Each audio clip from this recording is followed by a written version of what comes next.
And he explains what is the inference in the fact that the keli is agula. The shor shorhu mehoir makif, because the keli is rooted and thus represents the makif aspect. Makif means it is surrounding, which means it is circular.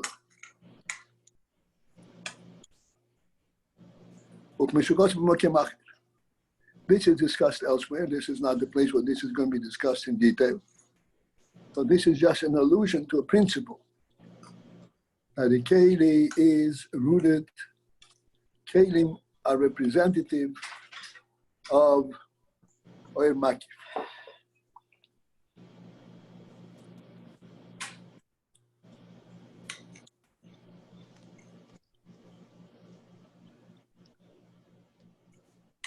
It behooves us, since we're learning these deep inyanim, to reflect on the significance of this.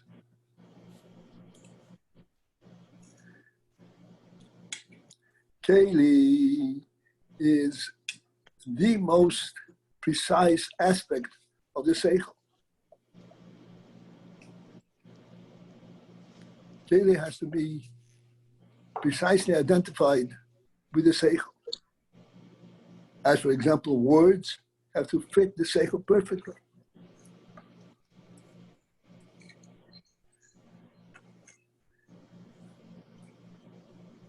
Therefore, kelim have to be designed according to the seichel completely. But then we say, hey, the kelim ultimately are rooted in Oyer Makif. It seems to be counterintuitive in the sense of what a keli is. Keli is supposed to be the closest to the pnimi, presenting the exact message.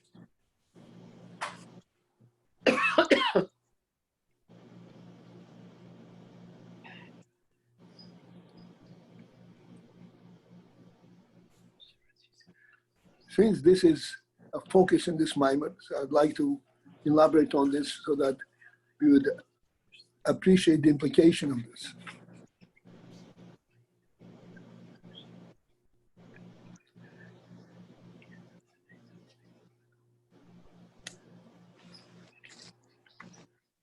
We know that in Koches HaNefesh, there are Koches Makifim, the Rotzen and Oynek, which can hardly be defined. From that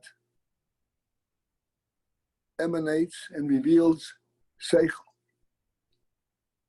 Seichel has defining element. In Seichel itself, there is, as we all know, Chochmah, Bina, V'das. Chochmah is the tip of the Seichel. In Chochmah, there is the greatest amount of the Oyer recognized on the Seichel level.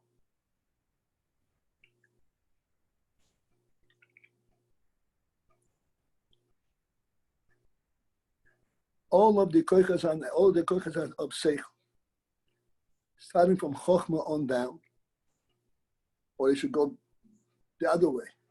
Even on Chochmah, Chochmah also is presented, comes to us via the kelim that present the Chochmah. You cannot think of Chochmah. Let me step back for a moment. Rotzen and Oynek do not need presentation.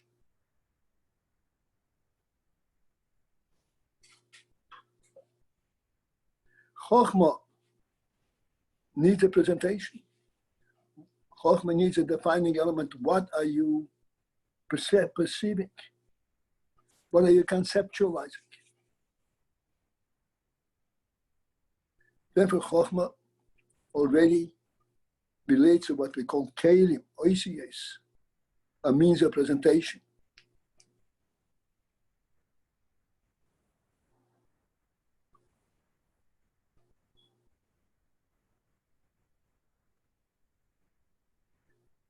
So what are the OECS representing? What are the Kelim represent?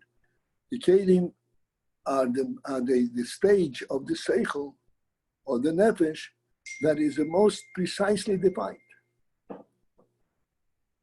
which means it's not which relates to world.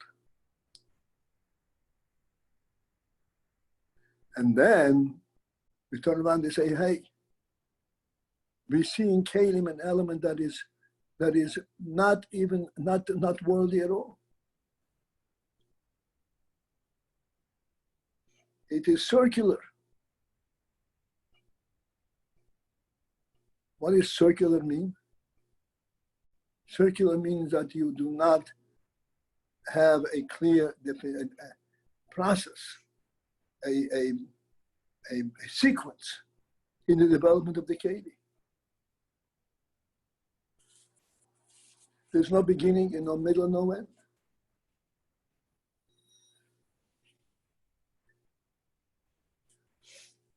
How then is this Keli a Keli for Seichel, which absolutely requires an orderly presentation?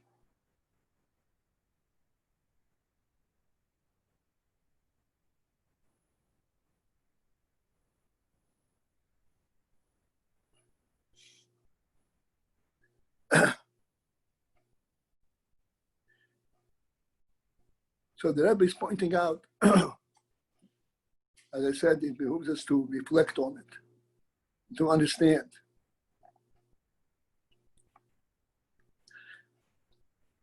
On the one hand, the Kelim are the means by which the Seichel is brought down to the most defining level, precise level. Not conceptual, but factual.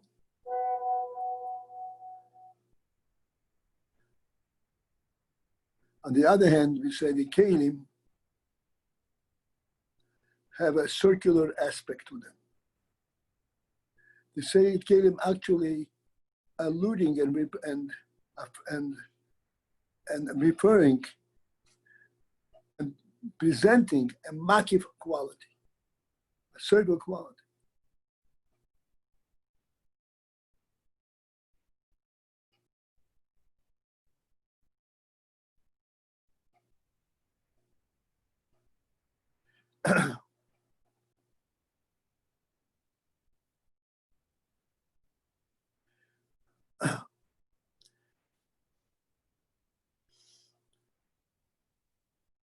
Just for ourselves to introduce this subject. If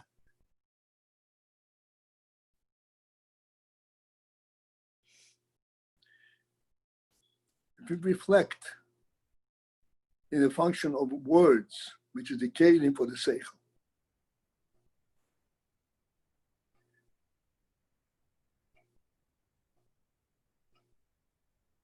while the seichel is presented with words, which is the kelim,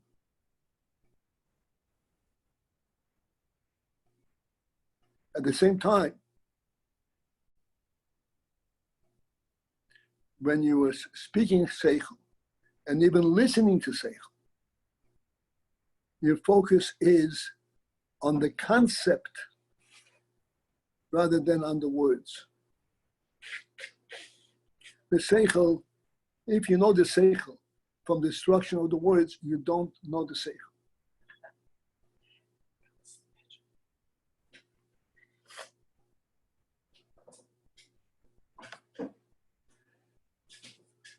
So here we have what one may define as a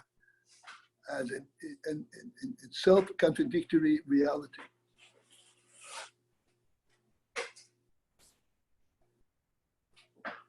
Something presented in Kelim. Kelim means in precise presentation. And at the same time, fully alluding and revealing something which is completely above Kelim, the concept itself.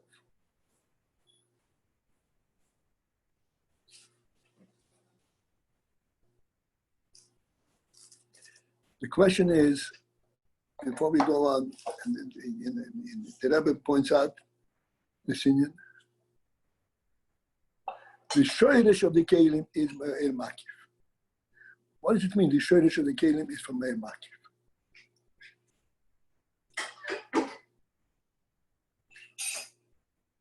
Using these terms, shoyresh of the kelim is from me'er makif, applying it to the seichel as we discuss it. You have a seichel, and you put the seichel in words. Words are the kelim that carry the seichel. What is the meaning that the shoyresh of the kelim is from the makif?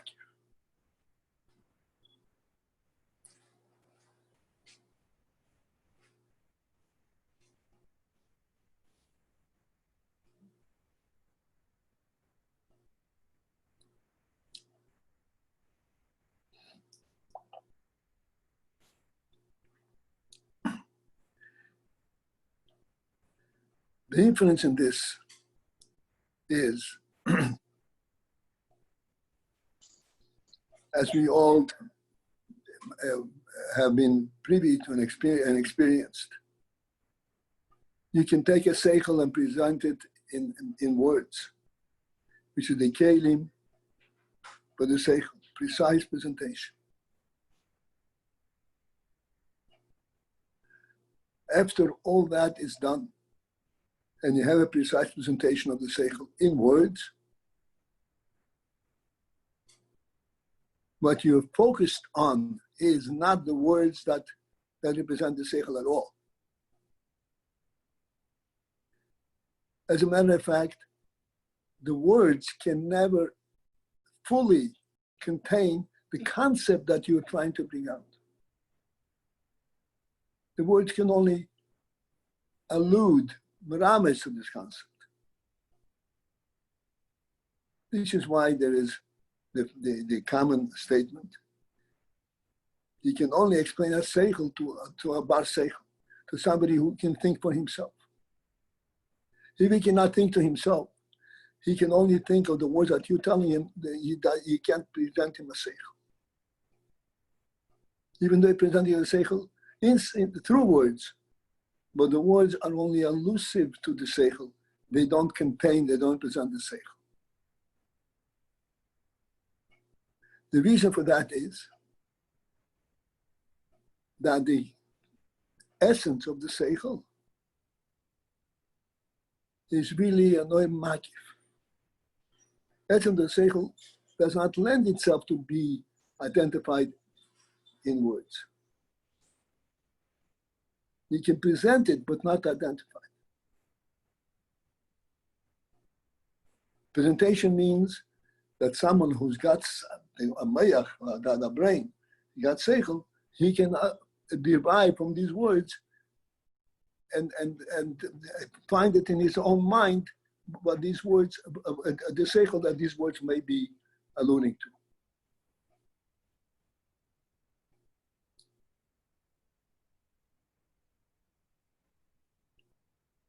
This is a very important principle in discussing seichel.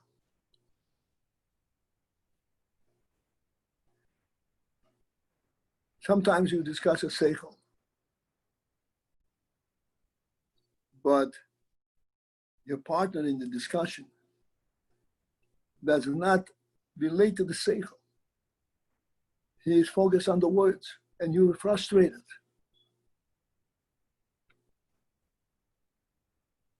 Because he listens to everything, he can repeat everything. He's not there at all. Because ultimately the seichel has to raise you up to the concept that the seichel is alluding to. So the seichel, I understand, remains cycle, but why do we have to say that the kaila is shoshem or makav? Because the keli is the means by which the seichel is presented. Okay, so therefore the kaila also needs to be on that level. Otherwise, you're not presenting the seichel.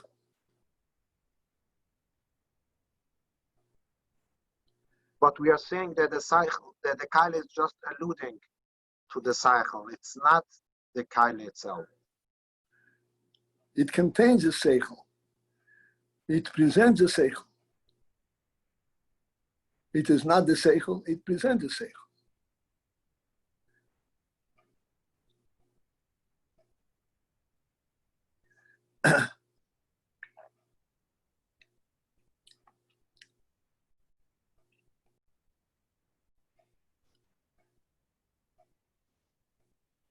An interesting thing that's occurred to me to bring this point out. When you're discussing a seichel with somebody, if you are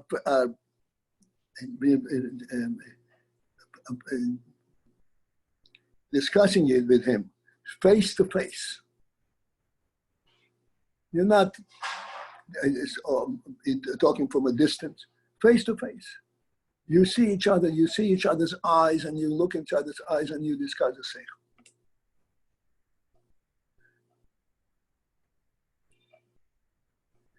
When you have this kind of a closeness in discussing a seichel,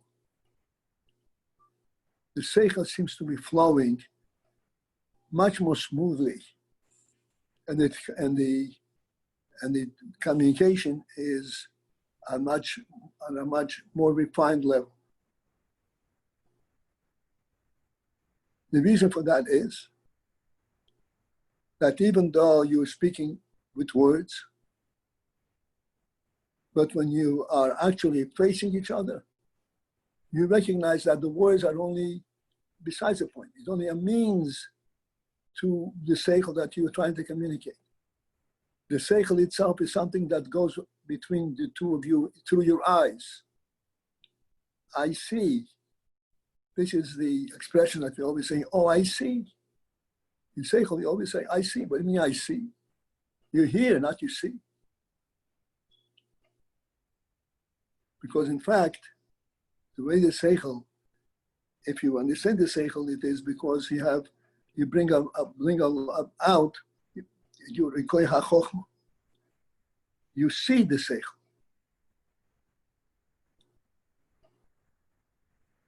If one refuses to go to the seeing of the seichel and wants to know the seichel exclusively by means of the words that is presented, he's not going to have the seichel. He's going to have the structure, but it's not going to have the seichel. What's the difference? It will not touch him. It will not have meaning to him. He will not be speaking to his nefesh. It will be speaking to his ears.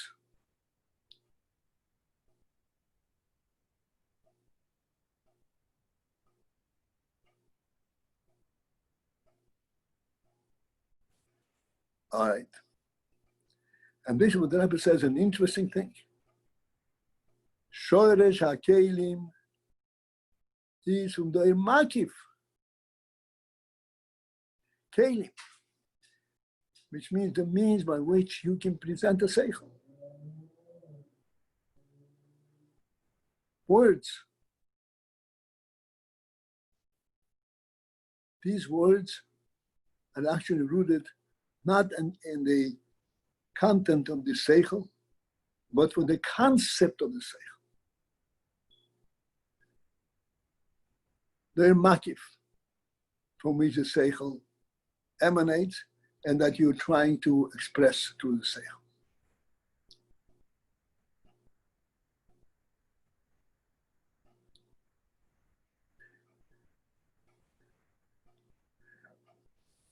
It would behoove us to define the significance of a makif. A makif is not only makif because it surrounds.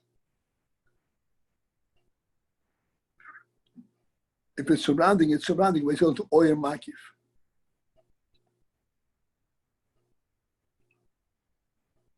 The reason this oyer is makif, comes in a surrounding manner, is that this oyer is actually bringing along and representing an oil quality.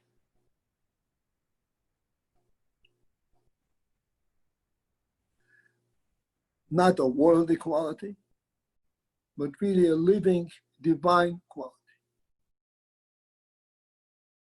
That's what's called oil makif.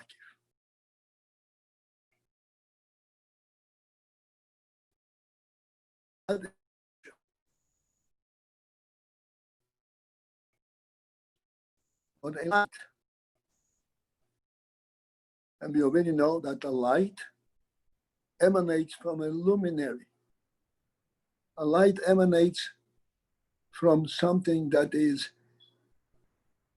an essence of light, just like sunlight comes from the sun, which is essence of light. So that oyer seichel emanates from the essence of the seichel, from the essence of the truth that is being recognized, realized, which is not seichel, which is source of seichel. We call it oinigen rotzen, and even higher than that. That's my nefesh.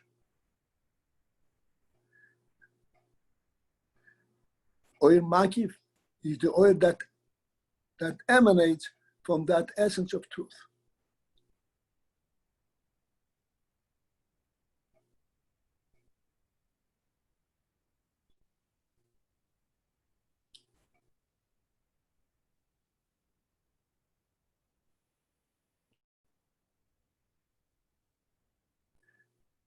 Having come to this point,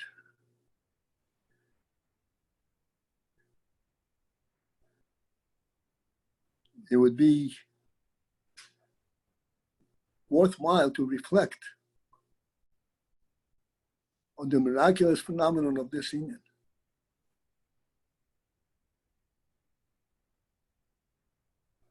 We speak of seichel with words all the time, and argument, and proofs, and so forth, without realizing that the spirit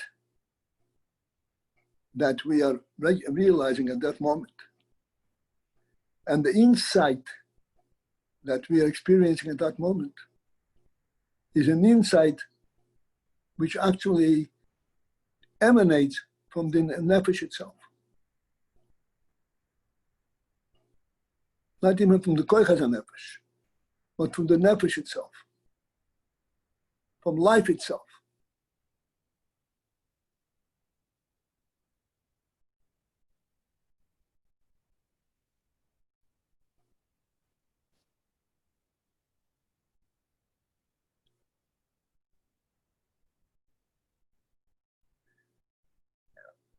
This is what the Rebbe is saying over here. That the kelim are sourced in the Eir Makif. Eir Makif means the oil that representative of the nefesh itself.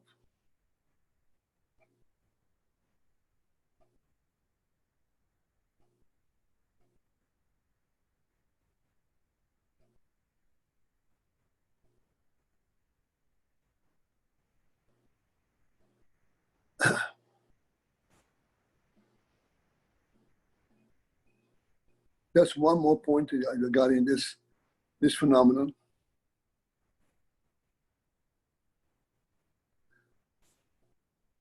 In order to understand and to get the point of any seichel discussion,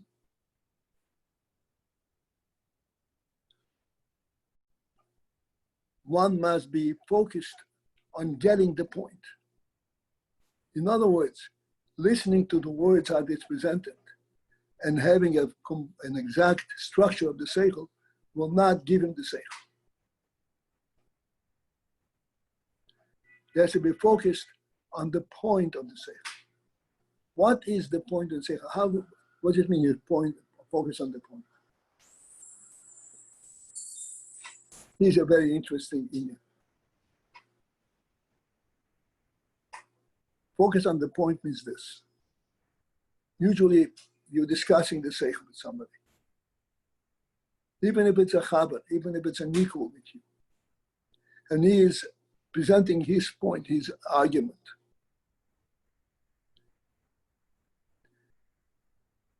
You are focused on trying to understand what makes him say what he says, not what are the words that he's saying. What does he perceive that makes him say what he says? This is the point. If you're really learning with someone, even if it's a chav,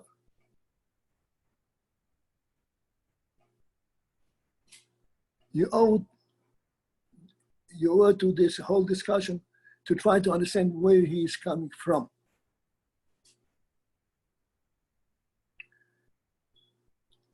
I'm reminded now in yeshiva when we were sitting and learning the chavrusas, and anyone who was privy to that situation, the bochim sitting in pairs across the entire Besmedrash, and they were speaking at full voice. And in order to hear your chaber, one that you're discussing, you have to really focus, and you were completely oblivious, numb to anything else. You hear only his words. And the discussion is going back and forth. So I remember one of our mashgichim, or shetivas, I remember which was, says, tell me, when you're going back and forth and arguing, how do you understand what he's saying so quickly that as soon as he finishes saying, you have something to answer?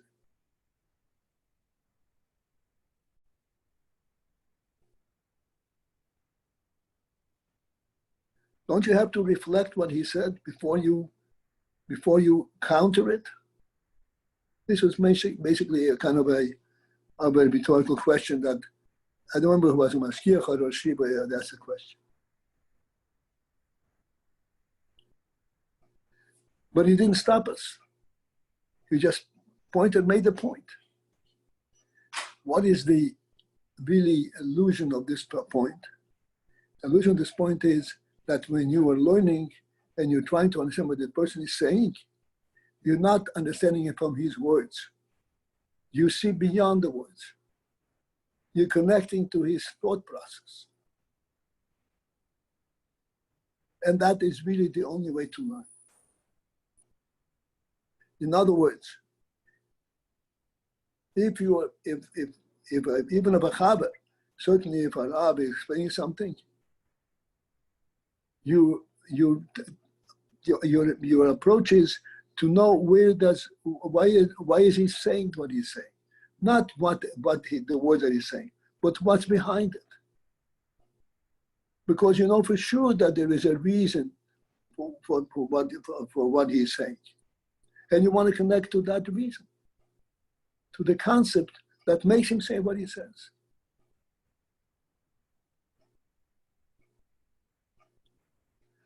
This is what's called a projection, a seichel projection.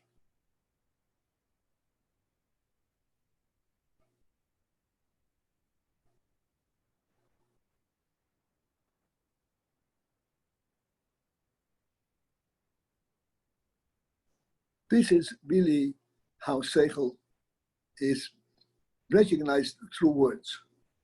It's not the words, it is where the words are coming from.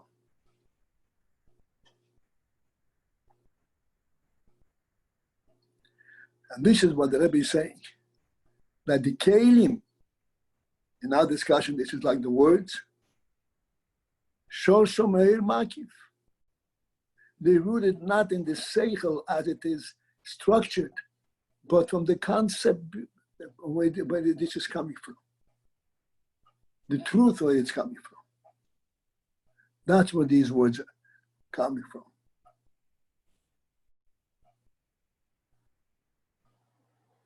The words are not presenting the seichel. The words are allowing you to get into the seichel.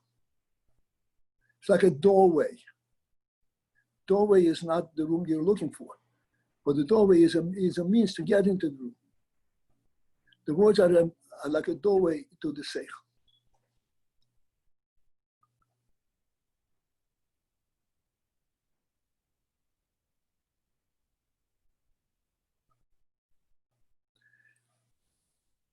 All right. And the Rebbe says, as a result, having presented this explains the phenomenon that the keli is agula. It comes in a circle.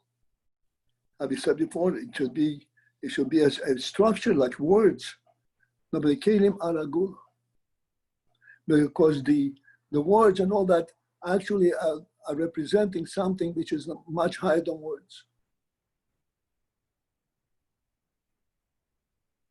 And if you hear the words, you're not hearing the seichel at all.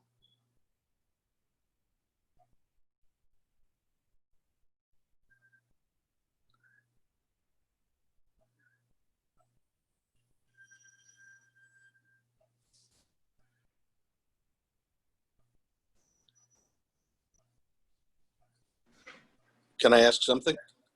Yeah, sure. I'm waiting to see whether I have my audience here. Yes. So it's a little confusing what you're saying. So when you're hearing words, when words are carrying a seichel, the words which are the kelim are bringing you not the seichel, but what's behind the seichel. Is that what we're saying?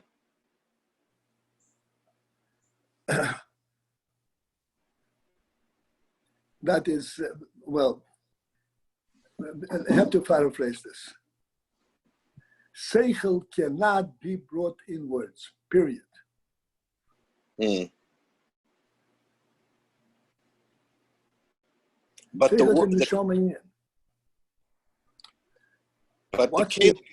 The kelim are the words. The kelim are the words. So what is the function of the words if you can't put the seichel into the words? Exactly. The answer is that the words represent not the seichel as it is being expressed,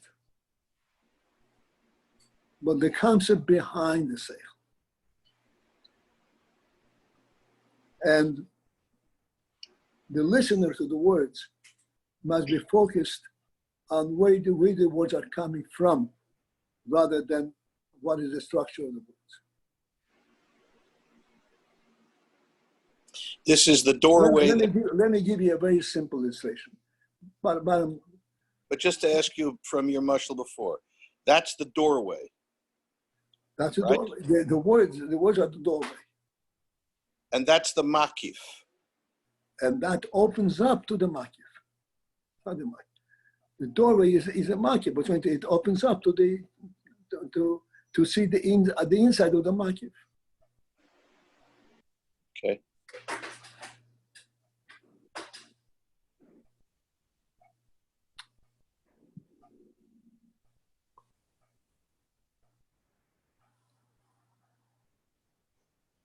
And just one more question.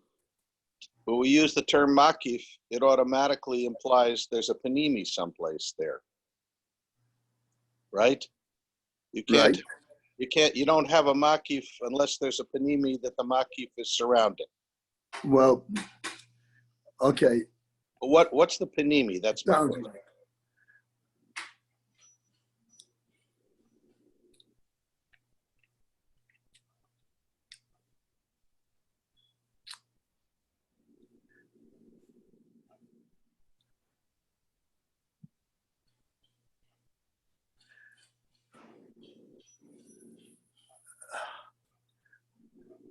I have to resort to the mashal.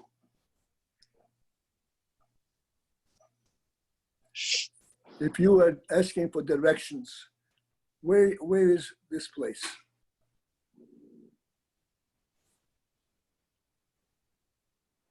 And somebody points out to you where this place is.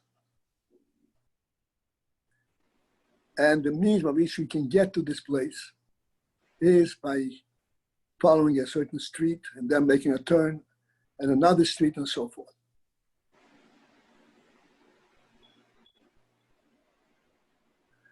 All these twists and turns that you are taking is not part of the direction of this union of this ultimate goal. This is like the oases that carry you there. As far as you're concerned, you have in mind what's called air miles, where you go across from one point to the other point, completely ignoring all obstacles.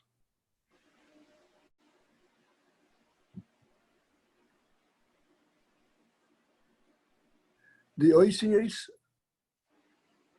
are constantly carrying you through these obstacles.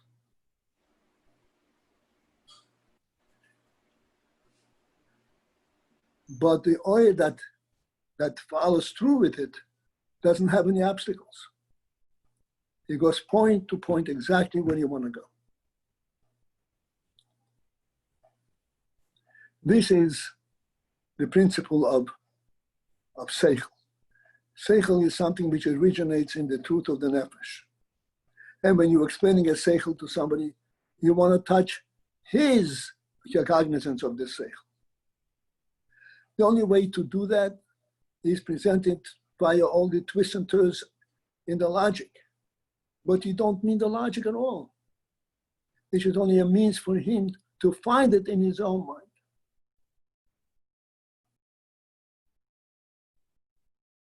And if he refuses to find it in his own mind, if he wants to stick to the words that you're saying, he's never going to get the seichel.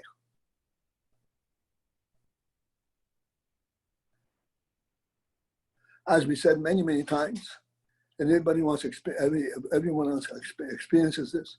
Oh, I see what you mean. What do you mean? I said it. I didn't mean. I said it word to word.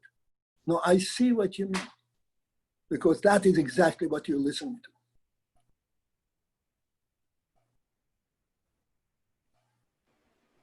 So does that answer my question about where the panimi comes into this? That's right. The panimi is the means by which he can transmit it. He can hold on to it. Let me explain. The panimi doesn't mean the truth that you see? No. The panimi, I say it was the panimi means something. You have to have the definition. Panimi means something that is mislabish in keli. Okay. Doesn't mean that this is. You have to have things in keli, but keli is supposed to bring you to the real thing. If you have the keli only, and you know it precisely, you're missing. You don't have the real oil. So what's in the keli is not the real oil. What's in the keli? That's right. The keli cannot contain the real oil. Oil cannot be.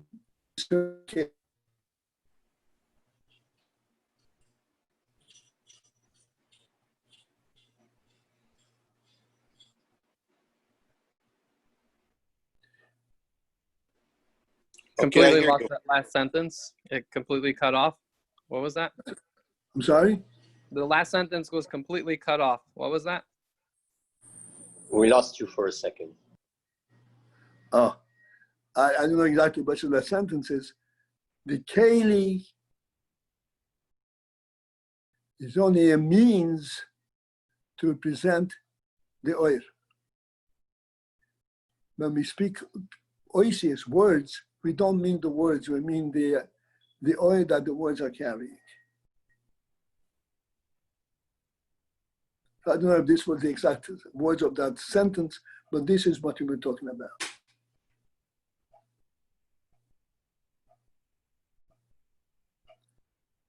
This is why I just want to make an interesting point. Sometimes you're discussing something with somebody. He was back with Rabbi, you're breaking up. We can't hear you.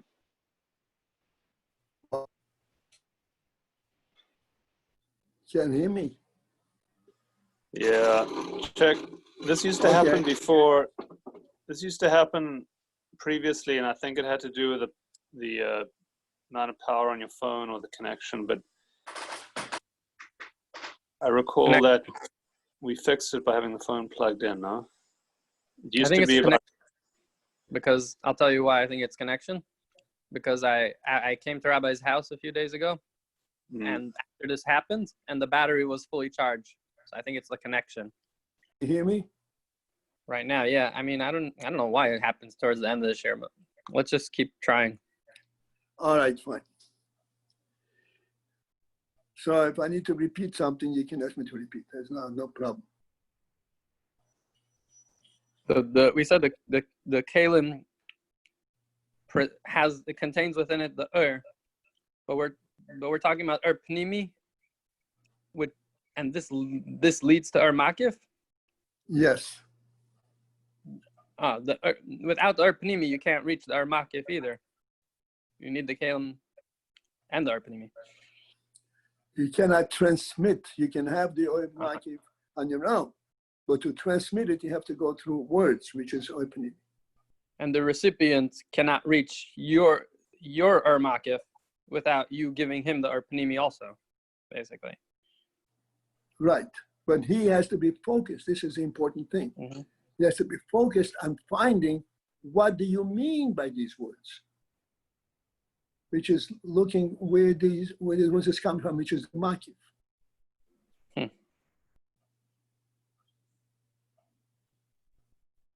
Right. Rabbi, I'm a little confused here. Can I ask something? No. Okay. Go ahead. We just said that the seichel is the makif for the words, but we also said that seichel is the makif for the words. Yeah. But you also said that we have to focus where the seichel is coming from. So what? That's the makif of the makif? Yeah. Or the source of the makif? You know how the seichel is representing the makif aspect. Mm-hmm. If you are listening to words, you're not listening to the seichel. The seichel is the concept that the words are carrying. This is like the makif that's carried to the words.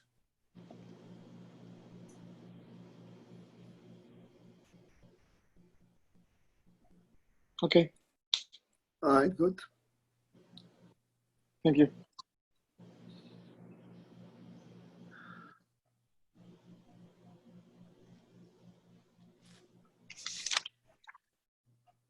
In Yeshiva, there was a slogan.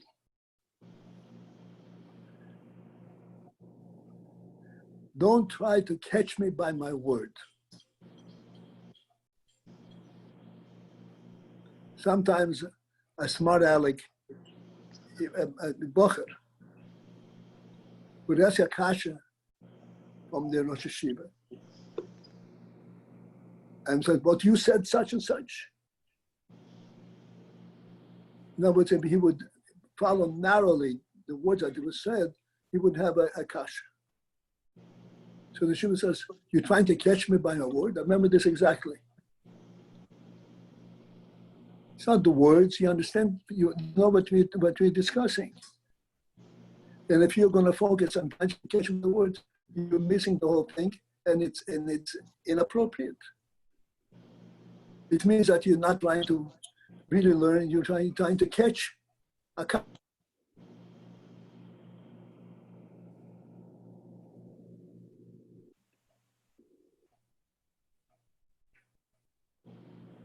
Okay.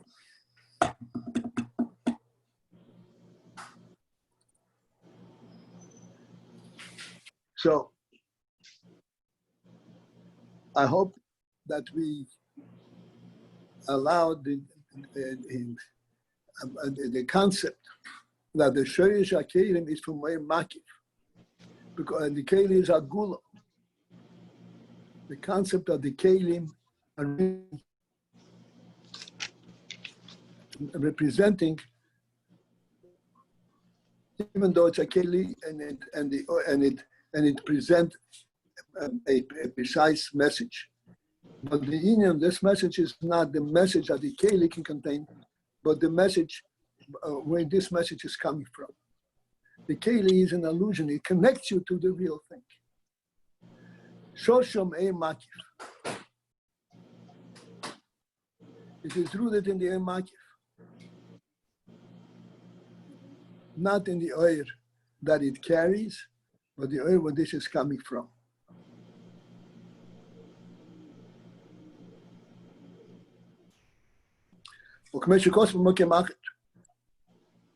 Okay, in other words, this is discussed more elsewhere. Okay, let's continue. And we are at the end of the fourth line from the bottom. All if he's according to this that we just now concluded, that the keli is actually representing the oil makif, even though it's a keli.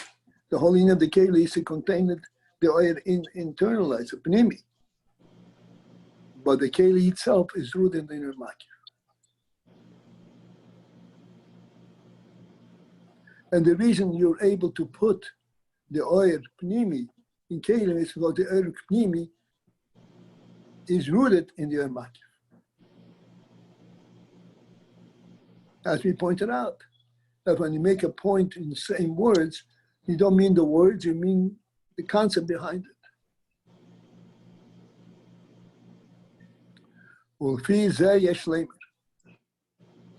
According to this discussion, that the keli is actually representative of the oil makif, yesh leimer, we can further elaborate and point out an interesting thing. The koyach habitul shel hakeli,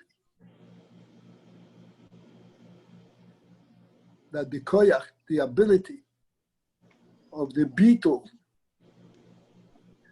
means the subjugation, shel hakeli, of the keli. This is an allusion to something which we discussed way back when. The principle in this is that the keli is totally self-nullifying to the oir. So that when the keli presents the oir, you're not noticing at all the keli presence. What you notice is the oir.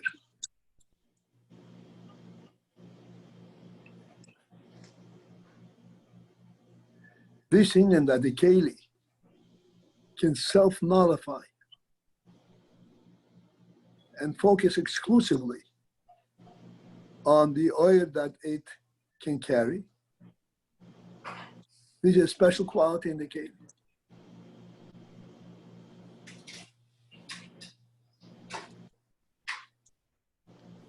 After all, the keli is a real presence. So why is it, how does it completely self-nullify and focus exclusively on the oil that it carries rather than what it itself represents? So the Rebbe explains that the beetle aspect in the keli, hu mehoye makif. The beetle aspect of the keli is actually the effect of the oil makif.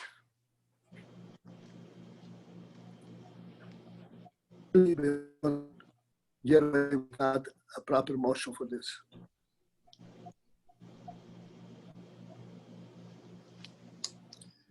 The motion for this is very common and very obvious.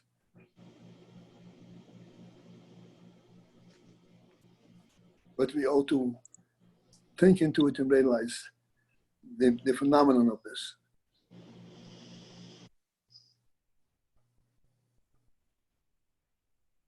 two people are talking to each other, like we are discussing now.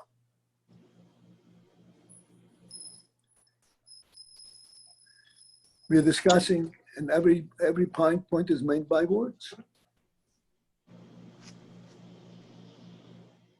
And if you turn around and you say to your discussing partner, says, "Can you please repeat that?"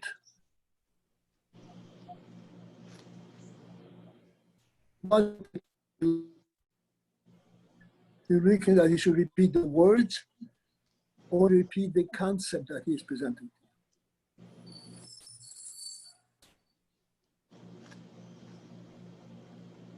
It is very common, almost a rule. So when they say, "Please repeat it," the repetition is not going to come in precise the same words as they presented in the original.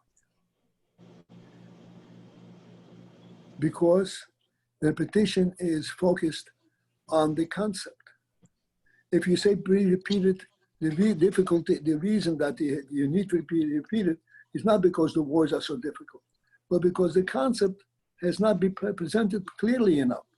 So therefore, he paraphrases what he said before, so that the concept comes through more clearly. When you say, "Please repeat it," you don't mean repeat the words. It means repeat the message.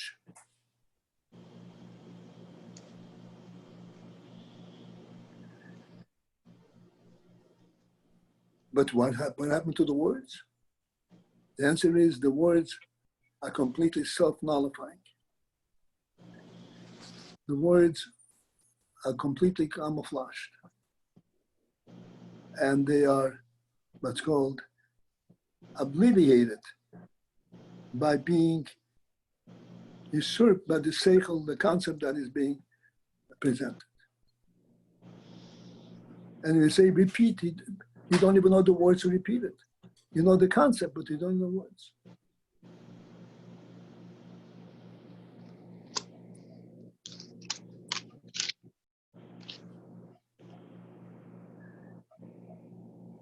So this inyan. Question, Rabbi Paltiel? Yeah, just one thing. This inyan is called the beetle of the keli. It's a self-nullifying quality in the keli. And the self-nullifying quality is so profound that the keli is completely obliterated. And all you see is the message that it carries.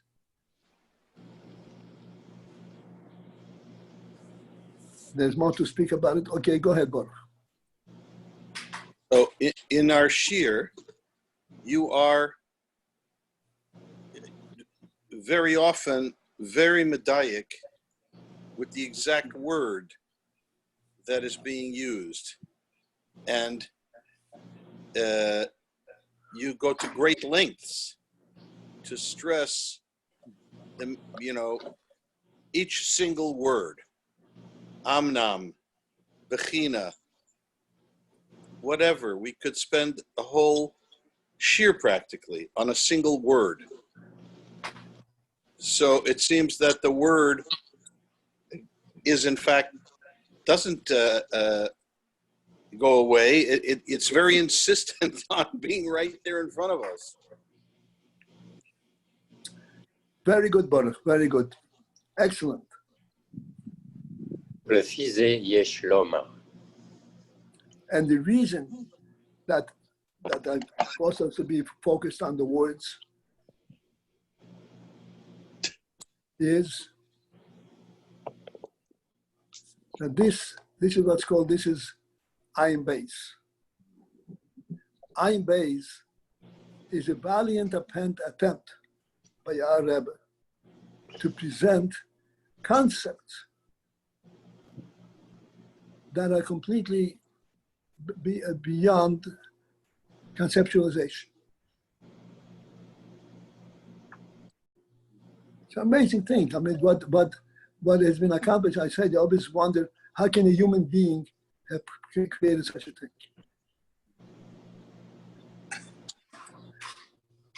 Therefore, in presenting these concepts, it is incumbent upon us to be, because of the difficulty of presenting the concept, the words that we use to present it are very, very selective, very precise. And if we are going to learn AYIN base with the same stroke, broad stroke that we learn other places, we're going to miss the whole point.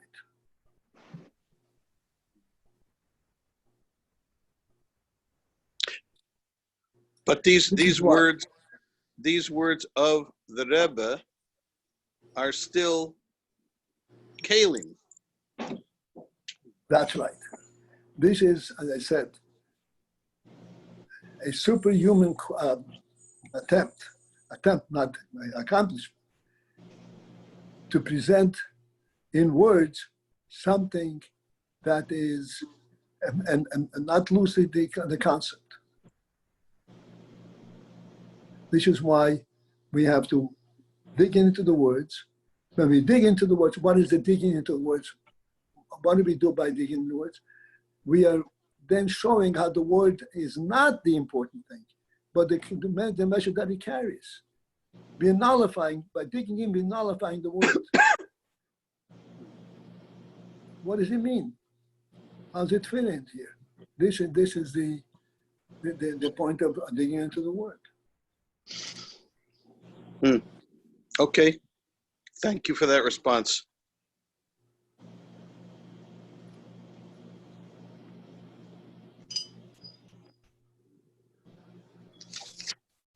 Yeah, Baruch Hashem.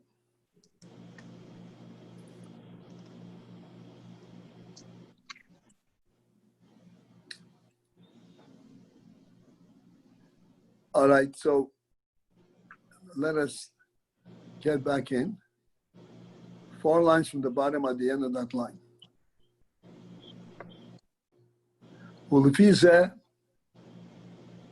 According to this, that we just finished saying that the Keli is rooted in the Maki. Yesh Lema. We can further say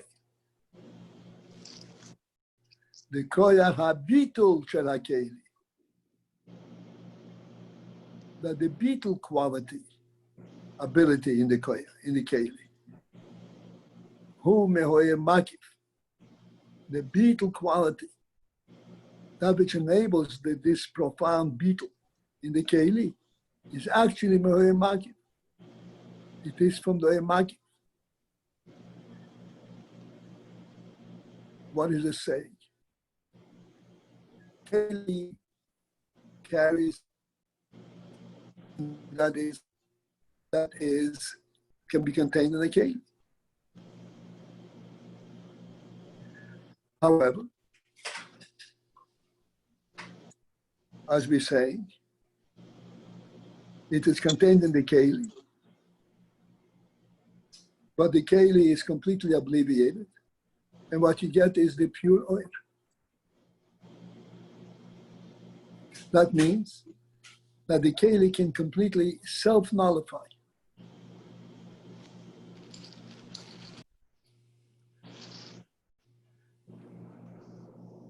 This ability of the Keli to completely self-nullify.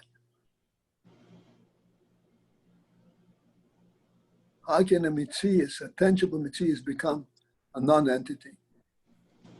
It is mehoer makif. It is the effect of the makif oir that it represents.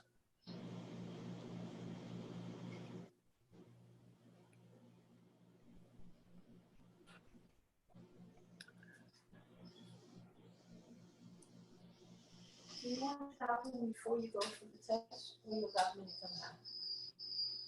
When is the test? That's 1 second. Get rid of the house about 10 to 11. It's up to you, but daven when you come out. I'm afraid that his use of the internet is making this. What? Yes, Ben, but he's using the internet downstairs. I think it's messing us up. They can't hear me. I don't hear every once in a while, you find out. No. Okay. Yeah, I want to double press. Okay, So then you have to terminate it. Stop. okay, yeah, well, I have to terminate. Sure. Okay.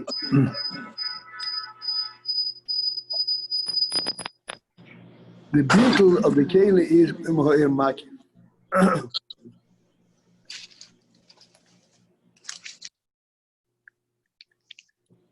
What does that mean?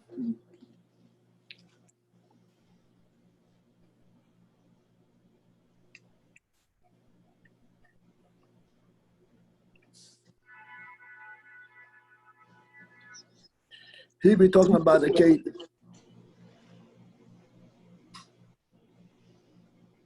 that presents a certain specific message and presents it in such a precise manner, it's almost tangible.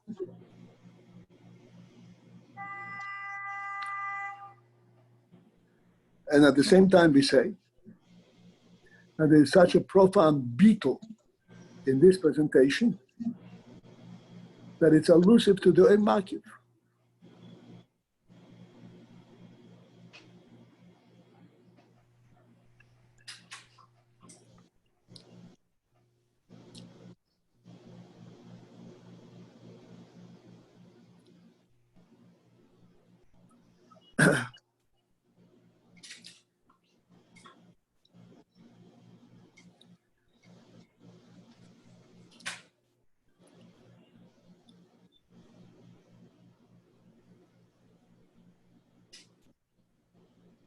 As we said earlier today,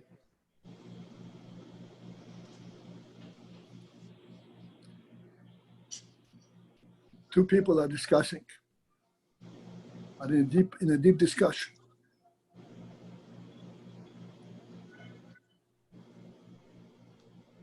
And there is much interaction there. There's a statement and counter statement, all kinds of debates.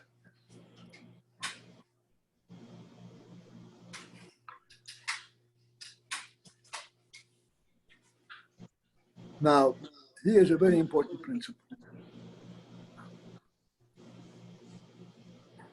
This entire debating process, even though they're debating, they are in constant disagreement with each other. They're fighting each other.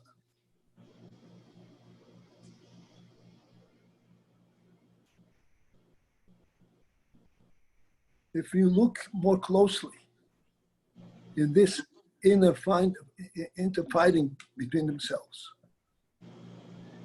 you will notice, you will recognize that this fighting is actually representing a tremendous union between them.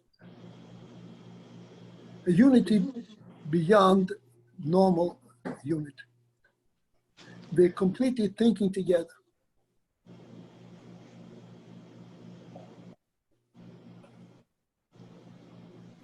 Lashon the Gemara is Tamei Chachamim menatzchim zeh behalocha.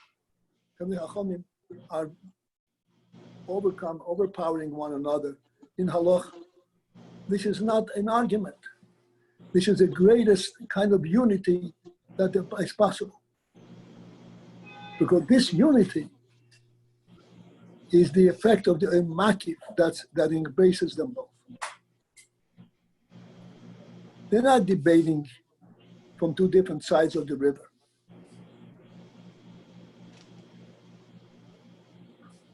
They are both, so to speak, in the very same location, very same nekudim, very same point. And they are identifying this point. Each one identifying the point from a different angle. So you're bringing out that it looks contentious, but really it's very harmonious. And it's more than harmonious, it's unified. Right. And why does it even have the appearance of being contentious or competitive? Is that just because we're not thinking about it? Oh, No, that is a very good question. No, it's not. It's not. The answer to that is not that simple. The answer to that is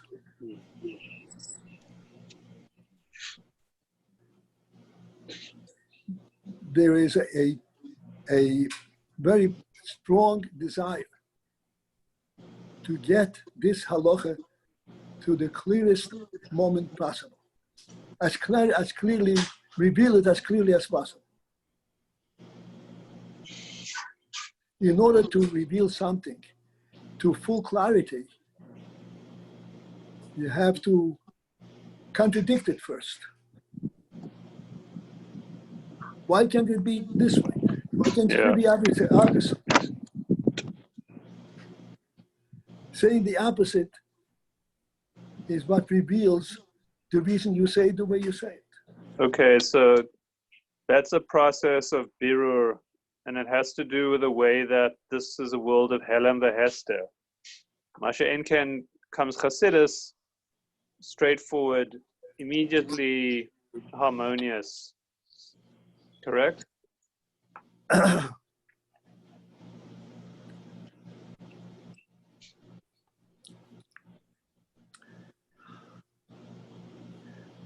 Yes, but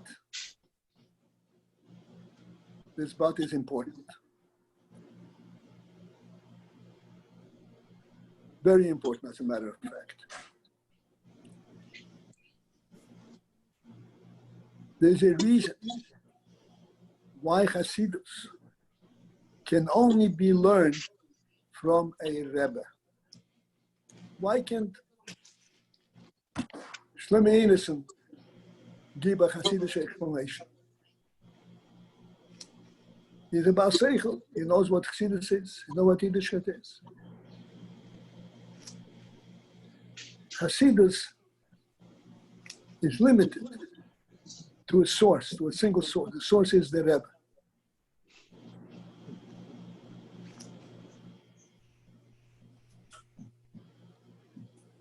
Explanation, you need a Rebbe, or to say a mimer, you need a Rebbe? I'm sorry? For explanation, you need a Rebbe, or to say a mimer, you need a Rebbe? To say a mimer, you need a Rebbe. The mimer is the Nakuda. Explanation is based on the words of the mimer. That's why we're very careful with the words from the mimer. Yeah. So the point here is that Hasidus only comes after, it's the simplicity after the conflict, after the birur.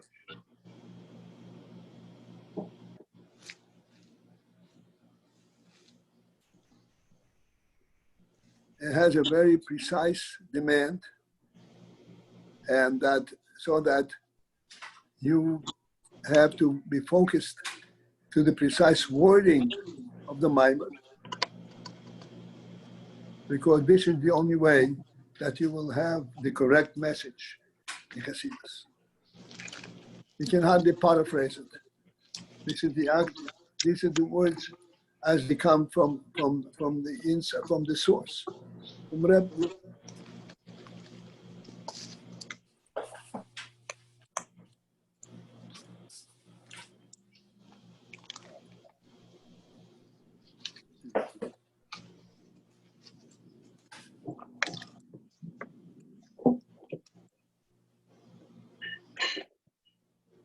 I remember in yeshiva,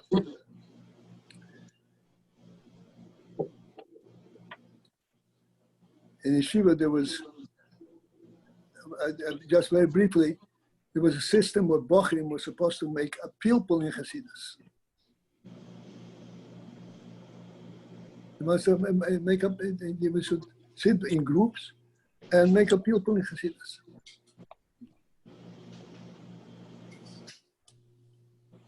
So this pilpul in Hasidus was very controversial. Many people couldn't understand where this is coming from. What's a people of Chassidus? Chassidus says no people. Chassidus says only the teaching from the Rebbe.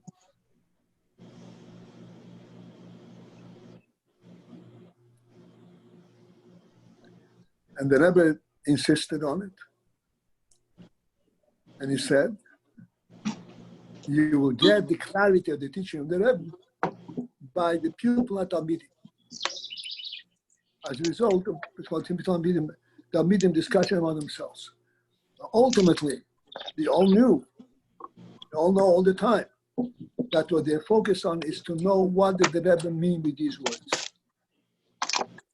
Not what they understand, but what the Rebbe means with these words. So what's the difference between a pilpul and a mimer?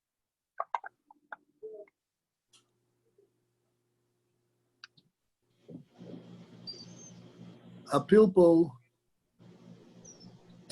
the regular pilpul. Pilpul is where you are correlating two things being said in two different places. And you're saying it says over here this, but here it says this. Doesn't seem to be contradictory.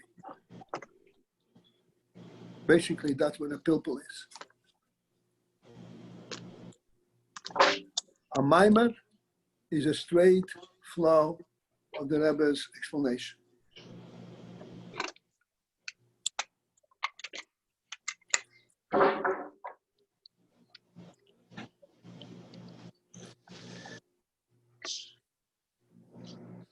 Okay.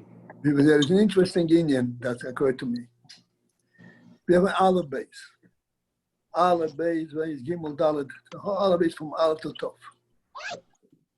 Then there is another kind of Aleph base. It's called At Bash. At Bash means Aleph Tov, Beis Shin, Gimel Reish. We correlate the letters from in different order. People. There is truth in this kind of limud as well.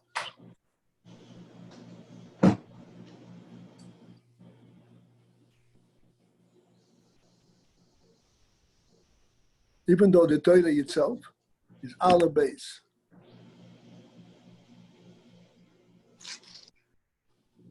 Yet we go Ad Bash to show how perfectly Torah is that even Ad Bash will also reveal the same truth.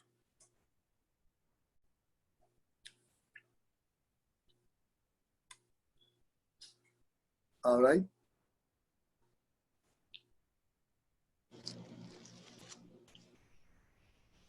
Well, I would like to make just a quick assumption with the first issue we said in the beginning of the shiur is that the kelim are circular. And when you said that, I couldn't help thinking of something that was said in shul. The most significant, powerful kelim are the sun and the moon, and they are both circular.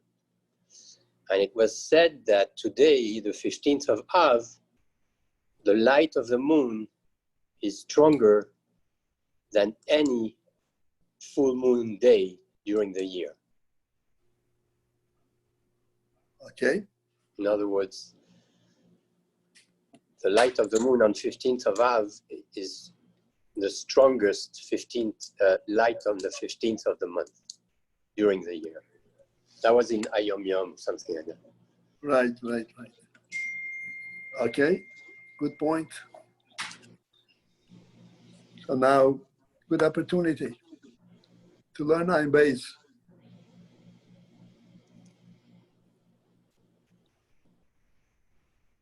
Okay.